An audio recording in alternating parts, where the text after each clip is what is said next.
राजस्थान के चूरू जिले के सरदार शहर विधानसभा क्षेत्र में आने वाले 5 दिसंबर को उपचुनाव होंगे। अगले ही साल राजस्थान में विधानसभा का चुनाव होना है। ऐसे में सरदार शहर की सरदारी मोटा माटी यह तो बता ही देगी कि हवा का रुख किस तरफ है।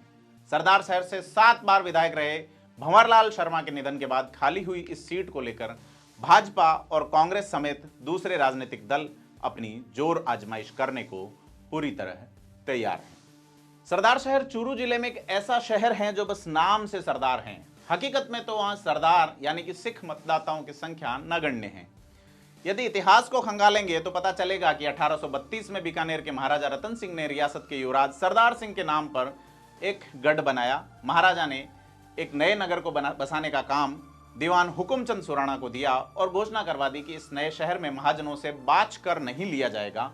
साथ ही नई हवेलियां बनाने पर बीकानेर रियासत की तरफ से 11 रुपए का पुरस्कार भी दिया जाएगा।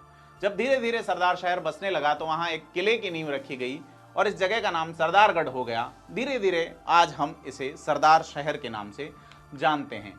खैर, अभी के लिए मुद्दे पर लौटते हैं और बात करते हैं वहां होने वाले उपचुनाव की। अगर सरदार शहर विधानसभा के इतिहास की बात करें तो यहां की राजनीति पर 2 नेताओं का शुरू से प्रभाव रहा है। शुरुआती चुनाव में वरिष्ठ कांग्रेसी नेता चंदनमल बैद लगातार 3 बार जीतने में सफल रहे। 1967 के चुनाव में कांग्रेस विरोधी लहर के बीच निर्दलीय प्रत्याशी आर सिंह ने चंदनमल वैद को पटकनी दे दी, जिसके बाद 1972 में वैद ने एक बार फिर से चौथी बार जीत दर्ज की। भंवरलाल शर्मा 1985 में पहली बार यहां से विधायक बने, लेकिन कांग्रेस नहीं बल्कि लोकदल के टिकट पर।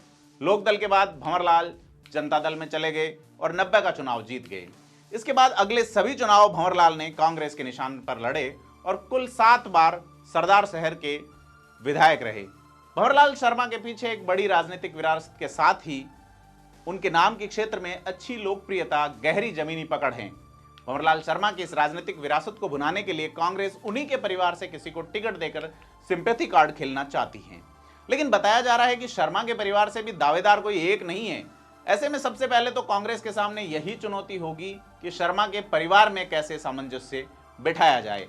अगर दिवंगत विधायक शर्मा के परिवार में ज्यादा दावेदारों के बीच बात नहीं बन पाई तो बहुत संभावना है कि परिवार से ही बगावत के सुर मुखर हो जाएं। दूसरी तरफ बीजेपी है जो शायद यही टकटकी लगाई बैठी है कि कांग्रेस के कुनबे में किसी तरह कलह हो और उनकी गोटियां फिट हो जाएं। भाजपा की तरफ से अशोक पींचा का दावा अभी सबसे मजबूत नजर आता है, जो 2008 के चुनाव में भाजपा की तरफ से एक ही जीत दर्ज कर पाए हैं। आपको बता दें कि भंवरलाल शर्मा एक खांटी राजनेता होने के साथ साथ राजस्थान में पिछले 40 साल में जो सरकारें उथल पुथल की कोशिशें हुई हैं, चाहे वह हरिशंकर भावड़ा के नेतृत्व में भैरव सिंह की सरकार गिराने की कोशिश हो या सचिन पायलट के नेतृत्व में अशोक गहलोत की सरकार की चूल्हे हिलाने की कोशिश, दोनों ही मामलों में भंवरलाल शर्मा एक धुरी के रूप में काम करते रहे। विधानसभा में अगर उनके संबोधनों को पढ़े तो कुछ खास हमारे हाथ नहीं लगता, लेकिन उस विधानसभा क्षेत्र में जाकर जनता से बात करते हैं तो भंवरलाल शर्मा की एक बड़ी छवि और साख नजर आती है।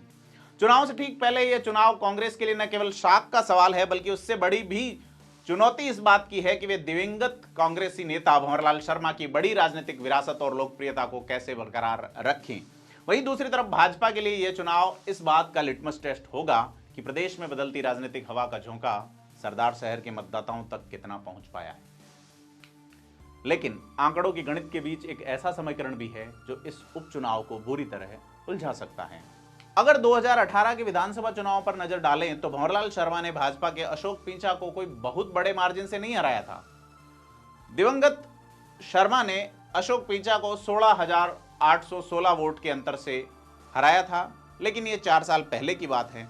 अगर आज के गणित की बात करें तो पिछले विधानसभा चुनाव के मुकाबले सरदार शहर विधानसभा क्षेत्र में 22,478 नए मतदाता जुड़े हैं, जो कि भंवरलाल शर्मा की जीत के मार्जिन से करीब 5,600 अधिक हैं।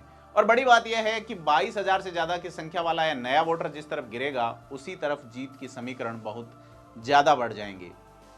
मोटा माटी कहें तो सरदार शहर में होने वाला यह उपचुनाव मतदाता सूची के नए जुड़े इन मतदाताओं के इर्द गिर्द रहने वाला है। नए जुड़ने वाले सभी मतदाता बिल्कुल युवा हैं और पहली बार अपना वोट देने जाएंगे। ऐसे में रोचक हैं कि आखिर कौन सी पार्टी इन युवा मतदाताओं को अपने पक्ष में लामबंद करने में सफल हो पाएगी। इसी बीच बीजेपी के प्रदेशाध्यक्ष सतीश पूनिया का एक दिन पहले दिया गया बयान कि उपचुनाव तो कांग्रेस ही जीतती है, भारतीय जनता पार्टी के कार्यकर्ताओं का मनोबल गिराने वाला है। पूनिया ने यह बयान क्यों दिया समझ से परे हैं, लेकिन अगर कांग्रेस की ओर चलें तो सरदार शहर का यह चुनाव सरदारपुरा से चुनाव लड़ने वाले राजस्थान की राजनीति के मौजूदा सरदार अशोक गहलोत के लिए एक बड़ा लिटमस टेस्ट होगा। राजनीति से जुड़ी इसी तरह की खबरों पर नजर डालने के लिए बने रहिए थिंक 360 के साथ। यह स्टोरी हमारे लिए लिखी है लोकेंद्र सिंह किलाणौत ने।